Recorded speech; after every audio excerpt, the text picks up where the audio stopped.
Hi let's make tasty tasty బెండకాయ గుడ్డు fry. Channel subscribe చేసుకోవడం మర్చిపోవద్దు. చాలా సింపుల్ రెసిపీ, టేస్ట్ అయితే చాలా చాలా బాగుంటుంది. మరి ఇంకెందుకు ఆలస్యం, ఇది ఎలా తయారు చేసుకోవాలో చూసేద్దాం.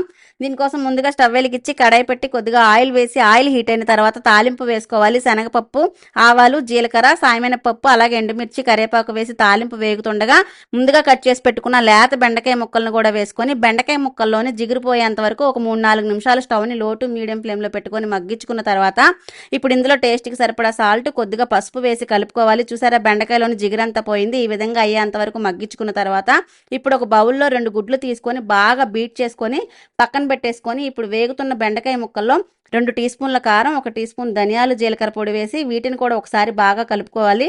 టేస్ట్ అయితే చాలా చాలా బాగుంటుంది. రెసిపీ మాత్రం సింపుల్గా ఉన్న టేస్ట్ అయితే అద్దరిపోతుంది. Must try.